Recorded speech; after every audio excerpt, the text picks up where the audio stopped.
doesn't matter. Oh my God, I love that. That's a good one. What's going on, everybody? Welcome back, and welcome back to another episode of Off the Bench. Of course, I'm DeMarcus. I'm Ty. Welcome back, Ty. What's up, man? How was your week, man? A little busy, but it's good. Yeah. It's always good. So let's talk about the Super Bowl, man. What you let's get into that first. We're gonna talk about basketball too. But let's get into football because I know we just got past Super Bowl last week. Yeah, no more football to September. No more football to September. I don't know what I'm doing myself. let's review the Super Bowl. What did you think? I know you've had questions of Pat Mahomes on the road. That got kind of on the Super Bowl. That's not on the. No, I'm talking before the Super Bowl. You had a couple question marks on if he can get it done on the road. Mm-hmm. He did that. Yep. And then did the Super Bowl go any way differently than you thought it would? Cause I didn't have a chance to talk to you before the Super Bowl. Did it go differently? Yeah. Nah, not really. Yeah. It was more of a defensive match. Yeah. I felt like San Francisco, if they really wanted to win, they should have made some other key adjustments. Okay. Knew about the overtime rule. So let's break it up. So yeah. I saw several players talking about they did not know the overtime rules, and that's the difference between somebody that's been there and somebody that hasn't. Exactly. Because Travis Kelce said they was talking about the overtime rule for 2 weeks. Yeah. Like pretty much since they won, hey, overtime rules. This is what we doing. This is what we doing because that is being implemented this season. This ain't no next season we work. No, this season. Yeah. So that's why I say. So I kind of I place that blame on the coaching staff. Yeah, for sure. Because you're supposed to know what the rule is. Yeah. It's not score a touchdown, it's over with. No, everybody gets opportunity. It's kind of like college. Everybody gets an opportunity to be able to play. Yeah, because I got kind of confused because it had 2 minutes. Kansas City had the ball that was driving 2 minutes. Yeah. And I was like, no 2-minute warning. Yeah. That's different. That's different, yeah. And then, of course, they kept on letting the clock run. Then they ran the play to score the winning touchdown. And I was like, okay, I get it now. Yeah. So, and then even right before, I think it was like 5 seconds, they was like, they don't have to hike the ball. They can just run the clock out and then they go into a second overtime. Yep. And then pretty much they still win if they still win because they right in scoring position. Yeah. So that's why, like I say, I was like you at first. I was like, man, they really didn't. They not in no rush to score. And then I thought about it. I was like, oh yeah, it's the new rule. They gonna get another. They get an opportunity regardless. So I mean, they gonna get a second overtime, and vice versa. If it had been San Francisco in that position, they would have got another opportunity in the second overtime to score. Yeah. So that's why when San Francisco had the ball first, and they went for that field goal, that let you know they did not know the rule. No, they didn't. Their whole thing was, get a field goal, we get a stop ball game. Yeah. No, it's not like that. So fourth down, they should have definitely went for trying to score a touchdown versus getting a field goal because that would have put a lot more pressure on Pat Mahomes to have to score versus beat a field goal with a touchdown. So, but no, I agree with you. It's a Super Bowl. Why are you selling for a field goal anyway? Yeah, especially in overtime. Yeah, when especially after you had the lead like you did, and then they ain't battled back. Yeah, so. You have to say, okay, if we get opportunity to if it's 4 down territory, we got to score. Yeah. We can't get a field goal. No, you got to go. Well, if you miss that field goal, it's a Super Bowl. Yeah, it's a Super Bowl. You got to go for it. So, with that being said, do you think Kyle Shanahan can get them over the hump to win a Super Bowl?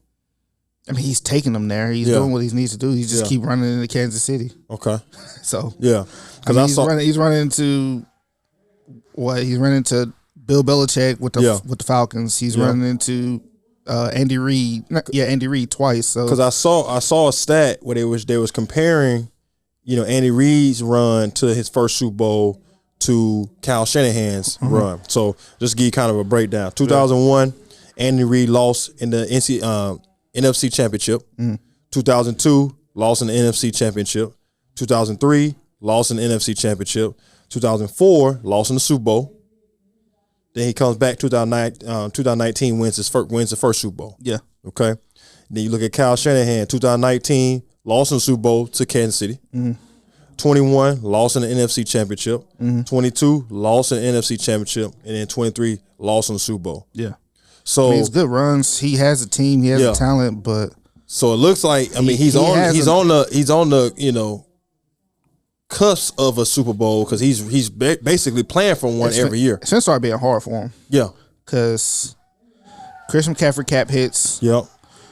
Yeah, the window is definitely it's going to start closing pretty fast for him because Brock Purdy, he's 7 rounds, so he only gets 3 or 4 years. This is I think he got one more year. After next year, they got to pay him.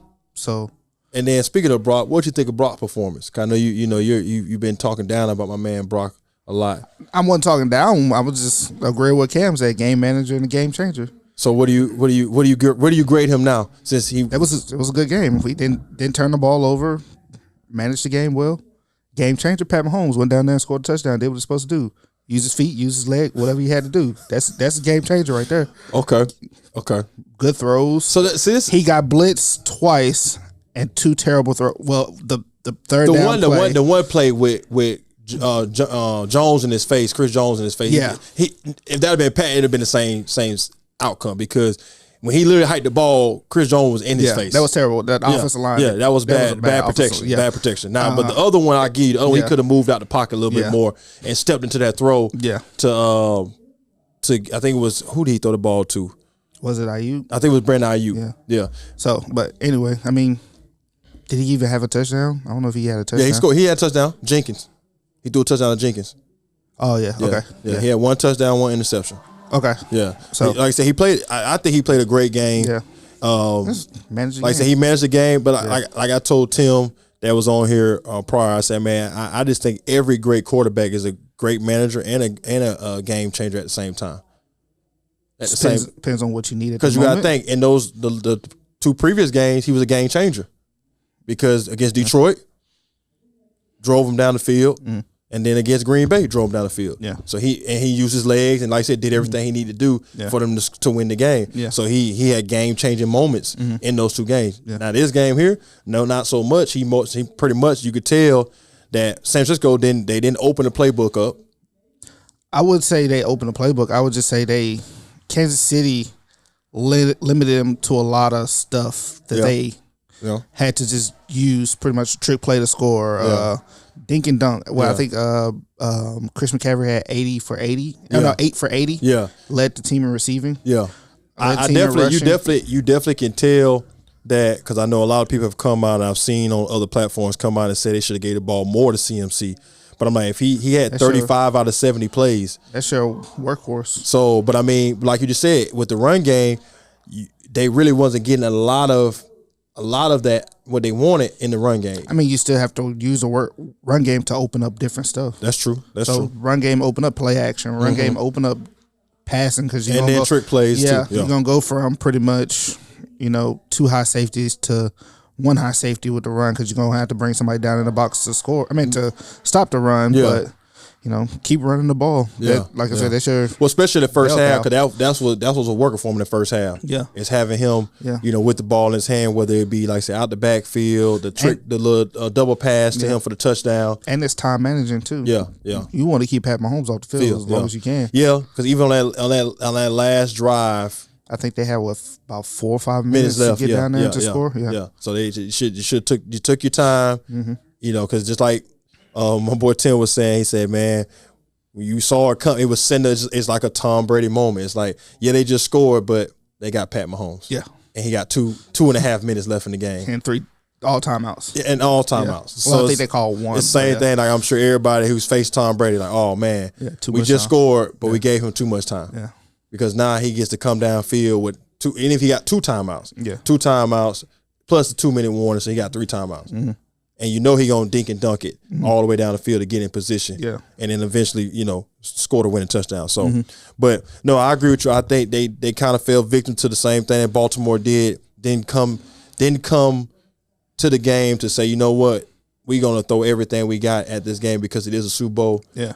All plays are available to us. We're not gonna hold back. We're gonna use CMC in every form we can. Because I don't know if you saw, but Brandon Ayuk kind of came out talking against his usage rating. He had 3 for 43. 3 for 43. He had 6 targets. Yeah. So I think he averaged 6 or 7 targets in the playoffs. Yeah. So, but couldn't really get the ball to him. That's what I'm saying. You got Chris Jones in your face. Yeah, that's what I'm saying. The defense was got 2 lockdown corners. That's what I'm saying. The defense was really playing lights out. You know, so same thing with Debo. Like he can, you know, and Debo had his hamstring issue again. So like the only person who was available to get the ball to was CMC. Yeah, the best way you could. Yeah, but yeah, I just don't understand the whole, you know, after the fact, now the Super Bowl's over, now you coming out saying, man, they should have got, you know, basically saying I should have got more touches or more looks. Ain't nobody gonna say nothing when you're winning. But that's what I'm saying. But I'm saying in the midst of the game, you should have been saying, hey man, I'm pretty sure you said it. Just like on the other side of the field, Travis Kelce. What do you think about the Travis Kelce bump to Andy Reid? That was uncalled for. Really? Yeah. I mean, I understand the passion, the fire, keep me in, blah, blah, blah, but that's your head coach. I don't think that's like you going up to your manager and bumping him like, give me more sales. But I don't think he meant to bump him. I think it happened in the heat of him walking up, and of course Andy wasn't really paying attention. He kind of, I don't have no problem with it. I don't have no problem with the bump. I like it. It's like I said, it's passion. It's whatever. It's the Super Bowl, but you don't do that. You don't bump. You don't. Nah. Okay. What you think you happy if you walk into your manager's office and be like, give me more set? Like, what you hey, what's wrong with him? Get him out of here. And I know the other side of it. If that was someone else that wasn't Travis Kelce, it'd have been a huge ordeal, big fine, probably get released from the team. If that had been your boy Kadarius Toney and he did that, then, you know, because you already know what happened to him stepping over the line and you ain't seen him since. So, no, like I say, the passion part, I get why Travis Kelce was upset in that moment because of, you know, that fumble. He felt like he could have been out there and protected better, so he didn't, you know, that didn't happen. Yeah. But we, you know, at the end of the day, it was just a great play on the ball. That's what that was in that moment. But yeah, I get the passion. He's been like that all play, especially you know, he been playing piss poor during the regular season. His playoff, he been really balling out. Yeah. And he want to win a Super Bowl because he said it on his podcast. He was like, man, to be the first to win the first one in Vegas, that'd be a big deal. Yeah. So okay, so I've been seeing a lot of comparison. I got a comparison. Well, of course, you know, Tom and Pat, both 28, 3 Super Bowls. Yeah. Gronk or Kelce? Gronk. Okay. Who you going with? I said Gronk right now. Yeah. Gronk can do more. He pass blocking everything better as well. But yeah. I think when it's all said and done, when we had that conversation, it's the tight end position. Travis Kelce has cemented himself in the Hall of Fame status. But I still feel like Tony Gonzalez. Like I would rather have Tony Gonzalez than have Travis Kelce. Because like you just said, pass, catch, block, you know, understanding the game. You can go Shannon Sharp. Shannon Sharp was a great tight end. Yeah. You can go Gronkowski. So there's a lot of guys that still come to mind when it comes to that tight end position that you could think about. Yeah. Gronk got what, 4? Yeah. Yeah. So he get one more. Now he's in the conversation. Yeah. He's in the conversation. But up to this point, what do you think about, you know, when they're doing a comparison to Tom Brady and Pat? Would you say you would go with Pat over Tom at this point in their careers? I think you still got to go with Tom. Yeah. But don't forget, Tom had almost a decade of him kind of. Well, he won 3. Yeah. Then he went on like a little hiatus. Yeah. Came back and won 2? Yeah. Or 3. Yeah. And then won 1 more. So yeah. 7 out of 9. So you think 9 Super Bowls, 7 out of 9. So yeah. I think the run. I just think if Pat Mahomes and Kansas City Chiefs, nothing slowing down Pat Mahomes. Yeah, they can go on a run. Like you said, if they can win another one, so that give them a 3-peat. Then yeah, I feel like they win 1 more. That puts them in a good position to either match Tom Brady or pass Tom Brady. So and then at that point, you really can have a real conversation about, you know, who's the best of all time. Yeah. But I still got Tom Brady in that regards. So let's talk about, you know, we've talked about how great the game was, how great all these guys played, but of course there's the other side of it all that we saw at, you know, during the celebration for the Kansas City Chiefs. What did you think about the whole shooting when you heard about it? Tragedy. Yeah. Sad. And condolences goes out to the people that were injured and the family members that lost family members in this you know, tragedy. Yeah.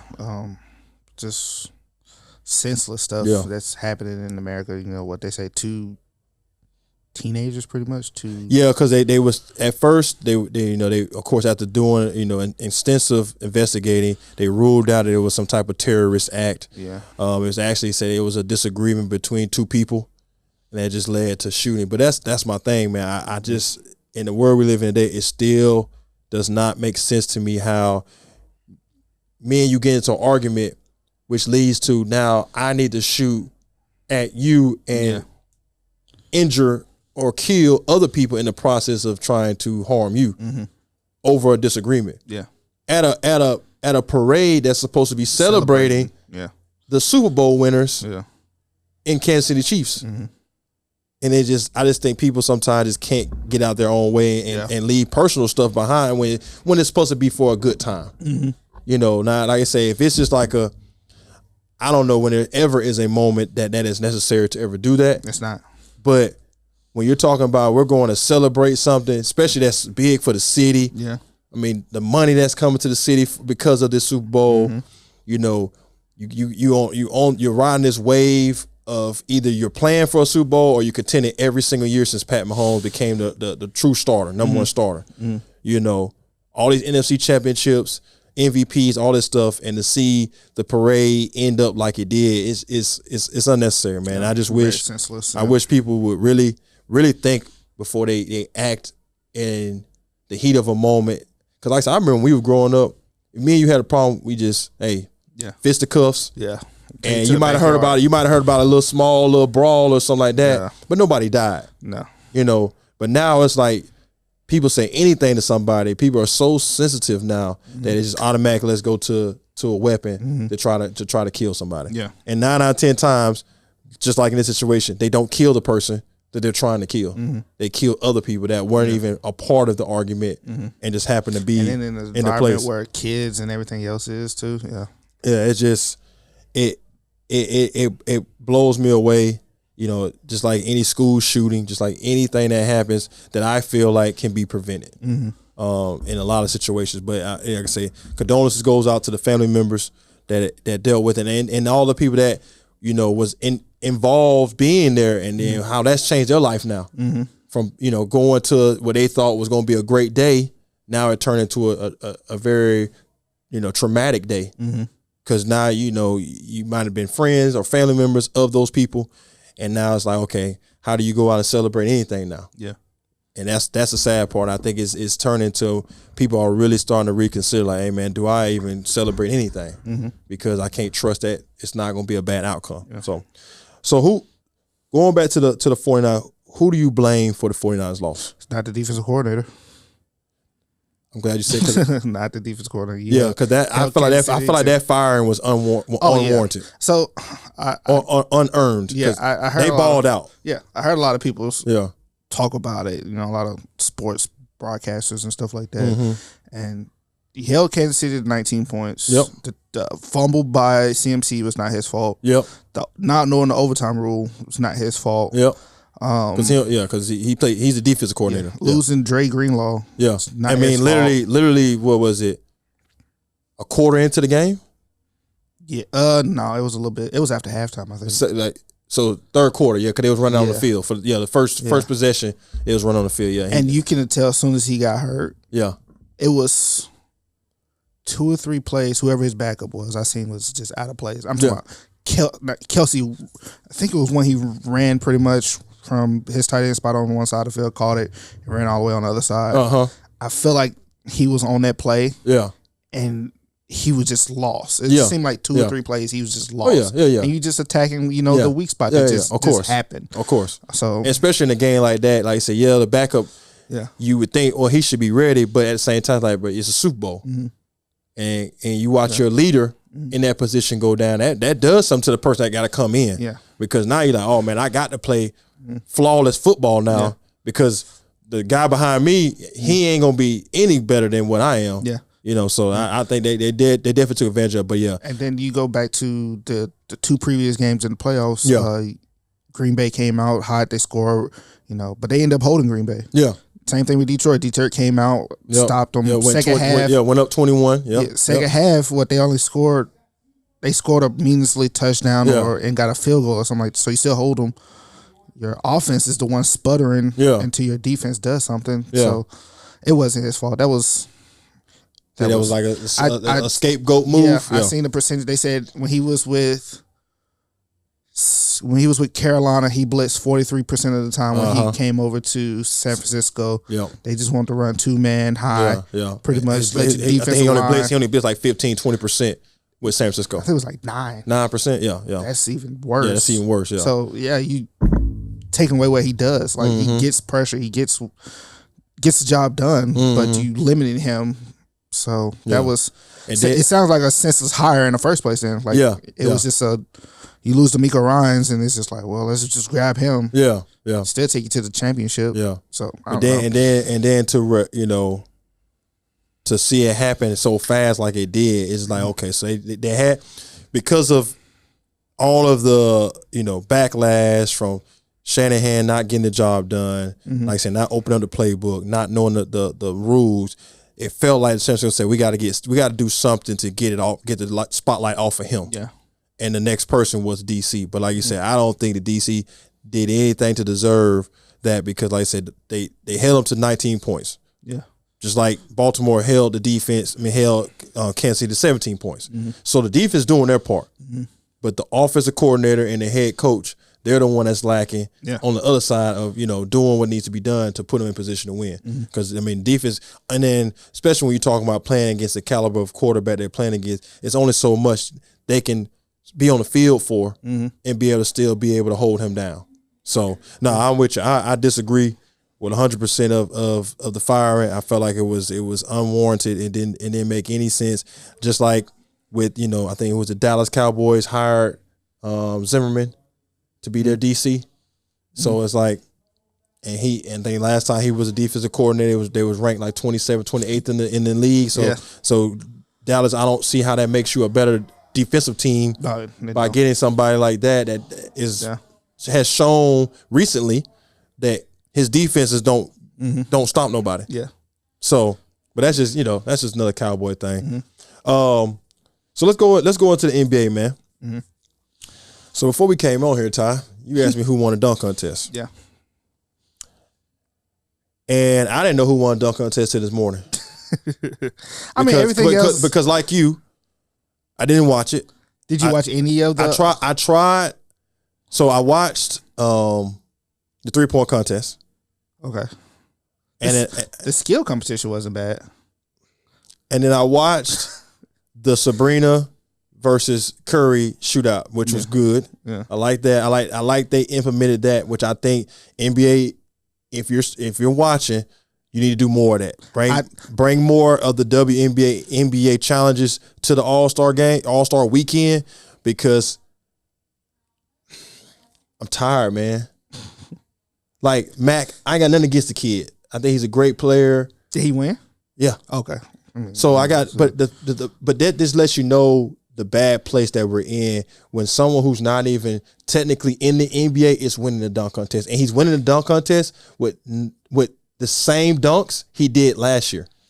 It's to a point where people in the dunk contest, like the main, like Jaylen Brown, it's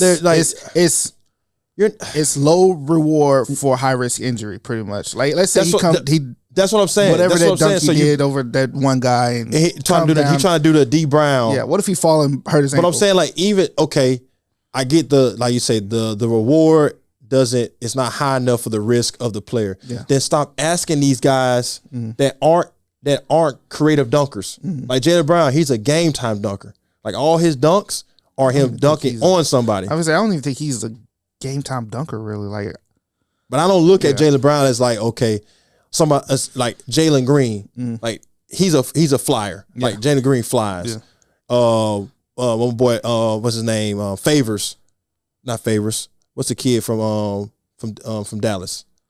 Oh, Jones. Jones. Yeah. Flyer.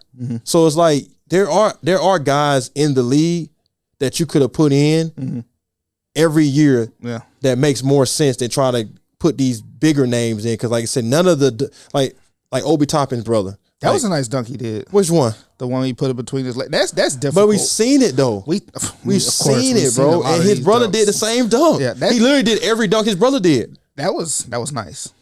And to do it with two hands too.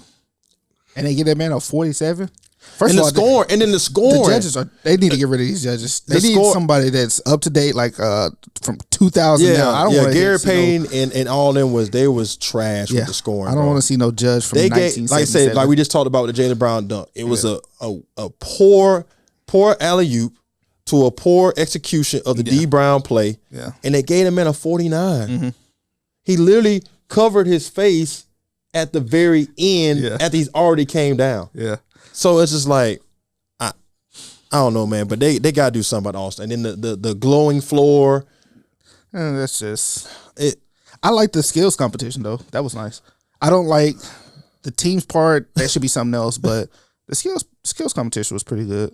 It's just, the little passing thing, that was creative. Yeah, I get that. Was nice. That was nice. I didn't see the shooting. Yeah. And what was the little obstacle course. Yeah. Anthony Edwards, I like Anthony Edwards. He's funny. Yeah. Because he was warming up left hand. He was cashing. Yeah, that's what I'm saying. So go out there and shoot left hand. So, but it's me all around from the celebrity game. The celebrity games are not good no more. I didn't even watch that. Celebrity games not good. The rising stars, the sophomore versus the rookies, it's not good. I don't get that one. Yeah. It seems like it's like, well, they had a bunch of teams. It's right? 4 teams. They had 4 teams. They did like a mini tournament. Yeah. And they had a target score of like 25, 30 points or something like that. Yeah, I don't get that. Yeah. So I didn't. Just go back to rookies versus sophomores. That's what I'm saying. Grab your 15 rookies. Grab your 15. I didn't mind 15 sophomores. For the rookies and sophomores, world versus U.S. That's not bad. Yeah, I'm saying, or something like that. Yeah. You take. Well, it's the same thing. You take the sophomores, the rookies, and you say, okay, what country you from? You're the world. You're the USA, and just do it like that. That's a lot, and just let them play 4 quarters, and let that go. Yeah. So are you going to watch the game tonight? No, I have no desire. I really don't. I have no desire to watch it because I mean. It's hard. They say they went back to East and West setup now this year, trying to recover some type of excitement about. I like the draft. The draft was cool if they take it serious, because the year when Kobe passed away, everything was so serious. They was taking that one serious. Yeah. But now it's just like, okay. But like you just said, the a reason behind the award for the game doesn't trump the risk of playing hard in this game because guess what, we gotta go on this run the second half of the season. Yeah. Right after this. So, do they really want to play hard? No. Probably not. No. So that's why I say so. And then I think like Embiid not playing. So it's a bunch of people not playing. So would you move it? Move the All-Star game towards the end of the season, like the NFL did? I would think that'd be a better move for them. Okay. Better move. Like when you game, like I said, the teams that. But then of course, if you do that, then you will have guys that won't be playing the game because they'll be playing the NBA Finals. Finals or moving or also getting ready for the Olympics and stuff like that. So that's what I'm saying. So it's kind of hard for the NBA because of the length of the season. So that's a struggle. But they definitely, I would think they need to move it, or like you say, with the dunk contest, man, bring these internet dunkers in and let them do it. Because the reward for them is a whole lot better than for the NBA guys. And they're going to bring the excitement and the creativity, and they're going to go out there and they're going to put on a show. Yeah. So I would say bring them in and let them do all the dunking. And then when it comes to All-Star game, like I say, try to move it to a point in the season where, like I say, guys will take it more serious. Yeah. Especially if it's, like I say, if it's in the midst of the conference finals or the NBA finals.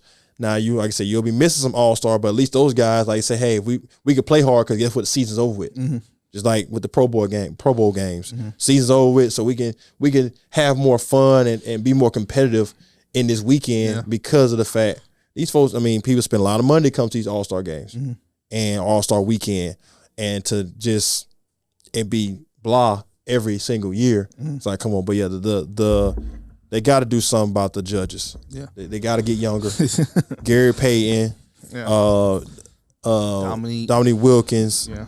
Dominique Wilkins been a judge since that's what I'm saying. Vince Carter. That's what I'm saying. Vince Carter. So it's like they got to get younger when it comes to the judges because obviously I don't know what they're seeing when it comes to these scores. It don't make any sense. Dunks that look like they should have been scored higher, they scoring lower. Yeah. and then the dunks are just plain, just go up there and just dunk it. It's like, come on, man. Yeah. Like, give me some more creativity. So, but nah, man, I think definitely they're gonna have to figure something out. So Ty, talk to me about what we gonna do now, man. No football. Gotta lean on basketball. College basketball finna come into March Madness coming up soon. We'll be talking about that soon. So, March Madness coming up. You know, like you said, the push for the playoffs. Okay. You know, that's really about it. If you're in hockey, you got hockey. Baseball coming back. Baseball starting up. Spring training. Spring training starting up. Baseball's coming. I like my favorite time of the year is the first month of baseball and the last month of baseball. So in between, I'm watching, but I'm not. I'm with you. I'm April and then October. Yeah, that's how I am. April and October is like my main time I tune in because, like you said, so many games. Yeah. And a lot of guys don't play, and then they get hurt or something like that. So I'm with you. I wait for April's good because everybody's healthy. So April's good, getting started, and then once they get to roll into this 180 some game season, then I pick back up in September right before October to get ready and watch them. Finish it off. So and then we already know basketball, everything starts to come back around. So but we like I said, we got the Olympics coming up. You got March Madness, so we got a lot of stuff to still look forward to. But as always, man. Hold on. So how do you feel second part of the NBA? What you think anything's gonna change or anything that you see is gonna be like, okay. No, nothing. No. Because we saw the trade deadline, right? Yeah. Anything exciting towards you for the trade deadline? No. Okay. Yeah. What about you? My Mavs did good. We got two big men, pause. But I'm just saying, man. I didn't want to bring that up, but I'm just saying, you and Tim, we're on a 6-game win streak right now. But John, I swear, you and Tim messing with me. I'm dead serious. He's either got in your inbox and text you, or you've texted him, and y'all purposely come on here. No, that was I was dead serious. Like, the Lakers are on the win streak right now. They didn't make no moves at the deadline. They got Spence. Come on, man. Listen. But Sixers are down. Come on, man. You don't know what Boston was giving you because they one week they blowing out Brooklyn by 50. Next week they losing. You got who just lost to Memphis? Who is that? Milwaukee Bucks. Lost to Memphis. Yeah. 3-7. They're bad. So Milwaukee Bucks. It's not the coach. It wasn't Adrian Griffin. It was not Adrian Griffin. I don't know what's going on with them. Yeah, but they don't like each other. They don't. They don't. See, that's what I'm saying. Like, this is The drama is still gonna be in the second half. Yeah. I still think the Bucks are. I don't know what's going on with them, but they're far from being ready for a championship this year, unless they have a turnaround unlike we've ever seen from them defensively. Because we all know, me and you have talked about it, and I've talked about it with Tim quite a bit on this podcast. Doc Rivers not known for defense at all, and you go out and hire him, and you go out and get somebody that's not known for defense. When your problem, the reason why you fired Adrian Griffin was because they weren't playing no defense. So that makes no sense. Yeah, Lakers, we already know. Okay, Knicks sitting in fourth place. I like the Knicks. I like what the Knicks doing. See, this was a good conversation. I like what the Knicks doing. Automatically just thought it was all bad. I like what the Knicks are doing. Yeah. Knicks are doing good. They still Boston's the favorite in the East. They are a favorite, but I think the Knicks can. If the Knicks meet them in the second round, I think that's going to be a good series. Yeah. I would say this: if I had to say who won in the trade deadline, I would say the Knicks did. Oh, of course, they won. Of course, yeah. The moves they made them better. Yeah, and the moves y'all made didn't make you better. The moves it didn't make y'all better. It didn't make y'all better. It didn't make y'all better. Y'all still 6 seed, 7 seed in the West? Well, it's on a 6-game win streak too. Okay, who still 6 seed? Hey, it don't matter. Okay. Who can y'all beat that's above us? Above y'all in a 7-game series. Look. Y'all can't beat Denver. Let me see the actual standings. Yeah, because you got Minnesota, which we already know they're Minnesota. They're beatable. They're Minnesota. They're beatable. They're Minnesota. You got OKC. You got Denver Nuggets. I think we can beat OKC. You think who? I think we can beat OKC. I don't think y'all can get OKC. Clippers, I think that would be tight. Okay. And Phoenix is always a battle. And we're tied with Phoenix right now. Oh, no, I'm sorry. And Pelicans. We can beat the Pelicans. Yeah. So, Pelicans, Phoenix, Clippers. I think OKC, I don't know. Yeah. And Minnesota beat themselves. So. Yeah. In Minnesota, they'll become Minnesota in the playoffs. So, I mean, we're 7 games out of first place. It's a lock pretty much from first all the way down to Lakers gonna be a play-in team. Yeah, all the way down to 8th. Lakers and the Warriors, they'll be lucky to be a play-in team. They ain't the play-ins right now. Yeah, they'll be a play-in team. But yeah, I think the West is kind of, I mean, depending on what New Orleans do and what. I was actually surprised New Orleans was that high. I mean, they was pretty good last year. Yeah, but it was pretty good last year. I watched them twice, and both times it was like, I mean, they're not exciting to watch. Don't get me wrong. I'm not saying exciting, but I'm just saying like they still got to find their identity. That's what I'm saying. No, yeah, they definitely. You don't know what type of style they're playing because, like I say, Zion just running up and down the floor being athletic. Yeah, you know Ingram's their go-to guy. Bi's a monster. I just wish he could just take over the game. I like Bi. He's like a Kevin Durant. Like he has the size, he can get to his spots. He just doesn't have that instinct in him. Yeah. So if I said their confusion on what they want to do, you know, offensively, that's what's gonna hurt them in the playoffs.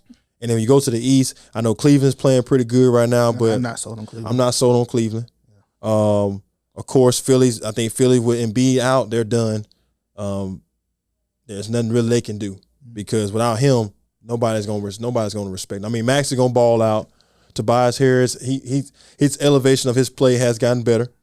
But other than that, I don't really see nobody in the East beating Boston because Miami down right now. Yeah, I know. Who else out there? That's why I said if Boston and the Knicks make it to the second round, that'd be an intriguing. No, yeah, match. That would be especially if Julius Randle's healthy because I know he's been out. What? You don't like Julius Randle? I don't like Julius Randle. Why not? I'm not a Julius Randle fan. Why not? He can't go left.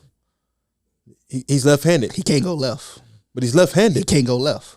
Wait a minute. Hold on, Ty. He can't go left. He's left-handed though. He can't go left. What are you talking about? Watch a lot of his film.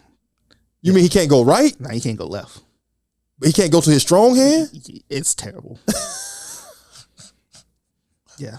Julius Randle, yeah. Anyway, don't get me started on him. I'm not a fan of him. I mean, he does what he does. He gets his points. He's an all-star, but yeah. But you don't respect it. I'm not. Wow. I'm not a fan of his game. Okay. Yeah. That's interesting. Yep. That's interesting. But anywho. Yeah. I mean, I've heard that about Jaylen Brown. Yeah. Dave brought that up in the All-Star game. That was pretty funny. He put that glove on. Left hand glove. Oh my God. I'm like, we have hit a low point where this man is putting on a Michael Jackson glove on his left hand and go dunks the ball with his left hand to silence the critics on he can't go left. Yeah. But like you just said about Julius Randle, if you watch the film, Jaylen Brown can't go left. Yeah. Oh man. So I don't know this dude. Shout out to you. Have you ever seen this dude on social media talking about the 80s basketball is trash? Yeah. That is hilarious. Yo, I don't know who you are, but yo, you are funny. I'm a follower. Yo, he is hilarious. Listen. We all know the talent level of the 80s was not the best. We can all agree with that. Yeah. But I don't think when people talking about the 80s, they're not solely talking about just the talent. They're talking about more the physicality of the sport. Man, he found some hilarious clips. Yeah. No, you got to really dive into the archive to find the clips he's finding. And once he got a person that has that access to those resources because you can't just no one person can't find those clips. It's impossible to find those clips. But I ain't gonna lie, it is hilarious. Watching it, you know, and it's crazy. I saw another dude on Instagram was talking about there was a moment when it was the Bulls versus the Miami Heat. And I forget who the guy was. Scottie Pippen gets a rebound. And as he's going back up, I think it was Alonzo Mourning or somebody comes down and elbows Scottie Pippen on the head. And I mean, this knot get so big on his head, and he was just basically saying, like, you know, in the NBA today, man, they'd have kicked that dude with he had to go back to the back. Yeah. Scottie Pippen played with a full concussion on the floor and made 2 free throws and kept playing. I'm talking about not this big on his forehead, but man, like I tell you, it's a preference. Yeah. If you're more of you like the era of physical play, matching the talent of that era, that's why people like the 90s and early 2000s better. Yeah. But if you're more about, you know, I want to see all the scoring, the shooting, and the elite. Offense is definitely up this year. Offense is definitely up. Because like I say, I mean, when you look at the average score of a game, you're talking 120 points, 130 points. So it's like all-star level scoring. Yeah. But we also know that's because of the limited ability to play physical with a lot of these players. Yeah. Because like you said, the injury factor, I think the NBA is like, man, we can't afford for guys already taking off as it is. Yeah. We can't afford guys to get hurt and of course mess up the bag when it comes to these TV deals and all the ticket sales. Yeah. So what do you think about, before we get out here, what do you think about the NBA players, you know, backlash against the 65 game rule in the NBA? I mean, they have their opinions. I mean, I agree with it. I agree with it. It's hard to judge somebody for an MVP and they only play 50 games. Like, that's hard. Like, you got to give a decent sample size of games. 65 that's still low. At 82. So let's give you what, 15 games. You only can miss 15 games. So, but like I say, if it's legit injuries, like Embiid finna miss these weeks for knee surgery and stuff like that, I get it. But if you just taking off just to I think that's what the NBA more trying to eliminate is the resting of the players. Like I said, if you're legitimately hurt, team doctor came out and said you need surgery. They came out and said with Embiid, if he keeps playing on his knee, he's going to have structural damage that he can't recover from. So he needs to take this time off, have the surgery. So if you're talking about a doctor saying, hey, he needs to be off the floor, then that's different. And I think it shouldn't count against you because you missed those games.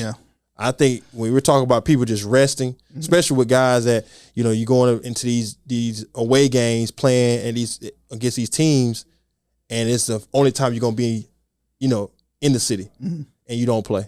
Because you're resting or because you're tired or whatever it is. Just like when the Cowboys, you know, DeMarcus Lawrence came out and said that, you know, players were tired going into the playoffs. It's like, you know, it's just, to me, I get it. We're not saying it. We know y'all not robots.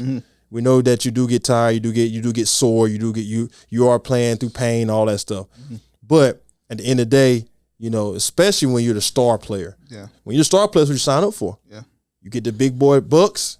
You got to find ways to get your rest. You got to find ways to get your rest. You got to find a way to recover in a timely fashion that allows you to stay on the floor, because, like I say, we're talking about individual awards. We're not talking about you not being able to compete for a championship. We're not talking about you not being able to go to the playoffs and still get bonuses and still have an opportunity to make money that way. We're talking about the individual accolades, which I know is incentives in your contract to win those awards. So that means, since there's an incentive, then the other incentive is play more games. Like I said, 15. You're telling me I can't miss 15 games. All right, cool. You know, barring there's a family emergency or there's, like, say, a severe injury that I can't play, I want to be on the floor. Especially when I'm the dog, when I'm the big dog. Now, if you're talking about somebody that ain't really on the roster like that, barely on the roster, then different story. But if you the man, you gotta be in there, man. Because that's who people come to see. They come to see you. They're not come to see the third string big or the third string point guard. They come to see the guys. So.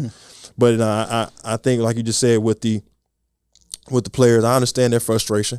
But hey, man, you're talking to a multi-billion-dollar, industry and in the NBA, and they got to make money first before they make anything else. So, but as always, we want to thank y'all for tuning in for today's episode. Make sure you comment down below, let us know what you thought about today's episode, and before you leave, make sure you like, follow, subscribe, share on all of our social media platforms: Facebook, YouTube, Instagram, TikTok.